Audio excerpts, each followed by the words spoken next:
وزارت خزانہ کی آؤٹ لک رپورٹ نے کچا چٹھا کھول دیا ہے۔ رپورٹ کے مطابق براہ راست غیر ملکی سرمایہ کاری 33% کم ہو گئی ہے۔ جون کو ختم ہونے والے مالی سال کے دوران حجم 2 ارب 47 کروڑ ڈالر سے کم ہو کر 1 ارب 63 کروڑ ڈالر رہا۔ جون میں براہ راست غیر ملکی سرمایہ کاری صرف 13 ملین ڈالر رہی۔ حکومتی دعووں کے باوجود برآمدات نہیں بڑھ سکی ہیں۔ گزشتہ مالی سال کے دوران 4.6% کمی دیکھی گئی۔ پھر تجارتی خسارہ تشویشناک حد تک بڑھ گیا ہے۔ جولائی تا مئی مالیاتی خسارہ 1.6% تک محدود رہا۔ وزارت خزانہ نے خبردار کیا کہ ایران امریکہ کشیدگی ملکی معیشت کے لیے خطرہ ہے۔ تیل کی قیمتوں میں اضافے سے پاکستان میں مہنگائی کا دباؤ بڑھنے کا خدشہ ہے۔ پھر مہنگائی مسلسل چوتھے ماہ بھی ڈبل فیگرز میں رہنے کی پیشگوئی کی گئی ہے۔ معیشت کی بری صورتحال پر وفاقی وزیر داخلہ محسن نقوی نے بھی تبصرہ کیا۔ انہوں نے کہا کہ پہلی اکانومک سمٹ کانفرنس سے خطاب کرتے ہوئے یہ کہا کہ سسٹم تباہ ہو چکا ہے، کولیپس ہو چکا ہے، سسٹم ریسیٹ کرنے تک معاملات بہتر نہیں ہوں گے۔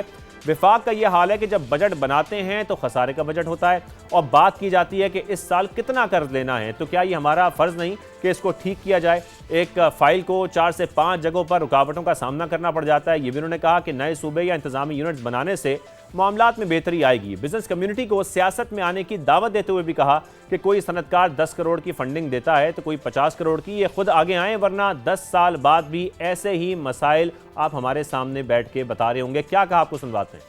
پاکستان کی اس حالت میں جانے میں اس کے ذمہ دار جتنے ہیں وہ یہاں پہ بھی بیٹھے ہوئے ہیں اور یہ سامنے بھی بیٹھے ہوئے ہیں۔ ہمارے پولیٹیکل نظام کو چلانے والے، فنڈنگ کرنے والے بھی یہاں بیٹھے، کوئی 50 کروڑ کی فنڈنگ دیتا ہے الیکشن سے پہلے، کوئی 10 کروڑ کی دیتا ہے، کوئی کسی مجبوری میں دیتا ہے، کوئی کسی مجبوری میں دیتا ہے۔ ہمیں اپنی چیزیں ٹھیک کرنی ہے۔ فیڈرل گورنمنٹ کا حال یہ ہے کہ ہم جب اپنا بجٹ بناتے ہیں تو وہ نیگیٹو میں بناتے ہیں۔ ہم قرض اور لیں گے، چیز ٹھیک نہیں کریں گے۔ 14 16 گھنٹہ کام کرنے والا وزیر اعظم جو مرضی کر لیں، جب تک اس سسٹم کو ریسیٹ نہیں کریں گے، آپ کون کوشش کر رہے ہیں کہ آبادی کو روکیں؟ سب کہتے ہیں یہ ٹائم بام ہے، لیکن کوئی روکنے کی کوشش نہیں کر رہا۔ ہر صوبہ کوشش کر رہا ہے آبادی زیادہ ہو تاکہ فیڈرل گورنمنٹ کا ریسورس زیادہ آئے ہمارے۔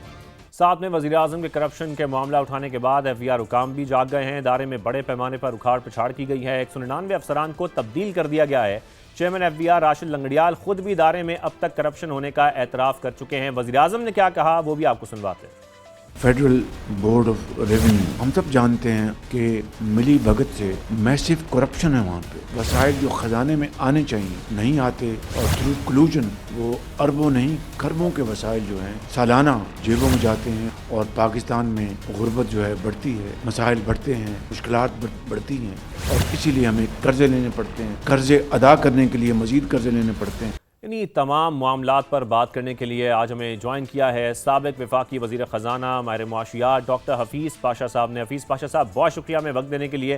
حفیظ پاشا صاحب، آغاز میں یہیں سے کرنا چاہتا ہوں۔ جس طریقے سے ہم دیکھ رہے ہیں کہ ہر جگہ گڈ گورننس پر اس وقت بحث ہو رہی ہے، نئے صوبے اور انتظامی یونٹس کی باتیں بھی ہو رہی ہیں، لیکن اگر صرف گڈ گورننس کی بات بھی کی جائے تو کسی بھی ملک کی ظاہر اکانومی کی ایک فاؤنڈیشن کہلاتی ہے یہ۔ انویسٹمنٹ بڑھتی ہے، اس کے پھر روزگار پیدا ہوتا ہے، کرپشن کم ہوتی ہے۔ یہ بھی کہا جاتا ہے کہ جب ہم دیکھ رہے ہیں کہ آبادی میں مسلسل اضافہ ہو رہا ہے تو ظاہر ہے یہ تمام فیکٹر اس کے پیچھے ہوتے ہیں۔ تو مسئلہ واقعی گورننس کا ہے یا ہمارا جو اکانومک ماڈل ہے وہی ہمیں آگے بڑھنے سے اس وقت روک رہا ہے؟ آپ کو کیا لگتا ہے؟ بسم اللہ الرحمن الرحیم۔ آپ نے بہت بڑا ایشو ریز کیا ہے اور اس کو سوچ سمجھ کے اس پہ جواب کر دینا بہت ضروری ہے۔ اب آپ یہ دیکھیے کہ پاکستان جو ہے جب تیل کی قیمتیں ماشاءاللہ $120 تک پہنچ گئی تھی، جب رشیا اور یوکرین کا جنگ شروع ہوا تھا 21 سال میں 2021 میں، تو اس وقت ہمارا جو فائنینشیل بیلنس آف پیمنٹس کی پوزیشن تھی وہ بہت بری طرح سے متاثر ہوئی، اور یہ ہوا کہ پاکستان تقریباً دیوالیے کے قریب پہنچ چکا تھا 2022-23 میں، اور ہمارے ریزرو صرف $4 ارب تک رہ گئے تھے۔ اس کے بعد میں جس طرح ہونا چاہیے، ایک انٹرنیشنل ملٹی لیٹرل ادارہ IMF نے پاکستان کو سپورٹ کیا ہے، اور اللہ کا فضل ہے، اور ہمیں اس وقت یہ دیکھنا ہے کہ آج کی پوزیشن کیا ہے۔ تقریباً 3 سال کے بعد پوزیشن واضح طور پر اللہ کے فضل سے بہتر ہے۔ 4 ارب ڈالر کے ریزروز میں بڑھ کر جون کے مہینے میں اس سال کے ریزروز 18.4 ارب ڈالر تک پہنچ گئے تھے. اب تھوڑے سے کم ہوئے ہیں، مگر ابھی بھی ہمارے جو درآمدات کو 3 مہینے کے امپورٹ کا کور تقریباً مل چکا ہے. تو پاکستان میں ہوا یہ ہے کہ پچھلے 3 سال فوکس اسٹیبلائزیشن پر رہا ہے، اور دوسری طرف آپ بجٹ پہ آ جائیے تو ایک زمانہ ایسا تھا کچھ 7-8 سال پہلے جب ہمارا خسارہ آسمان تک پہنچتا تھا، 7 سے 8% ہمارے جی ڈی پی کا. اس سال خیال یہ ہے کہ 3.5% ہوگا، اور پچھلے سال بھی تقریباً اتنا ہے. تو اسٹیبلائزیشن ہوئی ہے. اب وقت آ گیا ہے پاکستان کو اگلے 1, 2, 3 سال اپنے شرح نمو کو بڑھانا ہے. اپنے شرح نمو کو بڑھانے کے نتیجے میں ہوگا یہ کہ بے روزگاری میں انشاءاللہ کمی آئے گی، اور لوگوں کے حالات میں کچھ انشاءاللہ بہتری آئے گی. مگر یہاں بھی ایک خطرہ موجود ہے، اور وہ یہ ہے کہ جو اس وقت جنگ چل رہی ہے ایران اور امریکہ میں، اس کے نتیجے میں حالات پھر سے پریشان کن ہو سکتے ہیں. یہ پوزیشن ہے آج پاکستان. یہ پوزیشن ہے آج پاکستان کی. مڈل ایسٹ کرائسس کے حوالے سے بھی میں آپ سے بات کروں گا، لیکن جیسے کہ آپ ذکر کر رہے ہیں اسٹیبلائزیشن کی، آپ نے ابھی ایک اپنے ریسنٹ آرٹیکل میں بھی لکھا کہ اس مالی سال میں پاکستانی اتھارٹیز کو الرٹ رہنا پڑے گا حفیظ پاشا صاحب، کیونکہ جو آئل امپورٹ بل ہے وہ بڑھے گا، ریمیٹنسز میں ڈکلائن آئے گا اور ایکسپورٹس میں کمی ہوگی، جس سے ظاہر ہے پھر ہمارے جو فارن ایکسچینج ریزروز ہیں اس پر بھی دباؤ آئے گا. اور وزارت خزانہ بھی اس قسم کے اشارے دے رہا ہے. تو پھر تو بیلنس آف پیمنٹ کو سرپلس رکھنا ایک چیلنج نہیں ہوگا حفیظ پاشا صاحب؟ بالکل آپ خدا نہ خواستہ اگر آپ دیکھیے، اگر پھر سے اللہ کا فضل ہے، جس طرح آپ نے ذکر کیا کہ تیل کی قیمت آج تقریباً $80 پر پھر سے گر چکی ہے، مگر اب آپ یہ دیکھیے کہ اسٹریٹ آف ہارموز کو نہیں کھلا ہے، اور اب نئی ریڈ سی پہ بھی انٹرونشنز ہو رہے ہیں. تو تیل کا جو سلسلہ ہے وہ بہت بری طرح سے متاثر ہو رہا ہے، اس کے آنے کا سلسلہ اور ایکسپورٹ کا سلسلہ مڈل ایسٹ سے. تو خدا نہ خواستہ اگر یہ جنگ چلتی رہے، اگرچہ پیس کا بھی وقت آئے، مگر یہ کہ اگر یہ 2 آپ کے راستے نہیں کھلتے ہیں تو پھر تیل کی قیمت بہت اونچی رہے گی. اور بالکل ان 3 چیزوں کا خطرہ ہے. ایک تو آپ کے درآمدات کا بل بہت بڑھ جائے گا، 6 سے 8 ارب ڈالر. دوسری طرف آپ کے برآمدات جو مڈل ایسٹ وغیرہ کے ملکوں میں ہیں، یورپ وغیرہ میں ہیں، وہ 3 سے 4-5 ملین ڈالر کم ہو سکتے ہیں.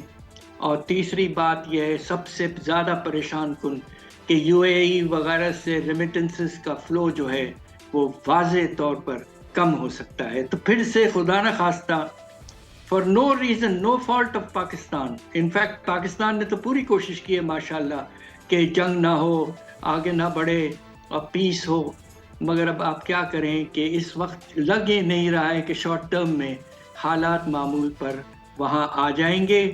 تو خطرہ ضرور موجود ہے، مگر اس مرتبہ ان لائک 22-23 ہمارے پاس ایک کشن ہے، اور اس کشن کو سمجھداری سے ہمیں استعمال کرنا چاہیے. ٹھیک ہے، آپ کے مطابق کشن ہے، اس کو سمجھداری سے استعمال کرنا چاہیے. حفیظ پاشا صاحب، جیسے کہ آپ نے خود بھی ذکر کیا، ظاہر ہے جو ہماری انرجی سیکیورٹی ہے وہ اس وقت گلف سپلائرز پر بہت زیادہ ڈیپینڈنٹ ہے، لیکن آنے والے وقت میں آپ کو کیا لگتا ہے یہ اس وقت ہمیں کتنا اکانومک ڈیمیج دے رہی ہے، جو آپ نے آلریڈی ذکر بھی کیا، اور آگے دے سکتی ہے، جس کے لیے حکومت کو تیار رہنا پڑے گا؟ دیکھیے، اگر سب چیزیں آپ ملا لیں تو خدا نہ خواستہ آئی ایم ایف نے خود یہ جو پروجیکشن کی ہے کہ ہمارا تجارتی خسارہ 4 ارب ڈالر تک نیگیٹو ہو سے جائے گا. مگر میرا اپنا اندازہ یہ ہے کہ اگر یہ جنگ کا سلسلہ جاری رہا اور سپلائی تیل کی کم رہی دنیا میں، تو خدا نہ خواستہ ہمارا تجارتی خسارہ جو ہے وہ اس سے بھی 2 گنا سے زیادہ ہو سکتا ہے، اور اس سے بہت پریشر پڑے گا پھر سے ہمارے ریزروز پر.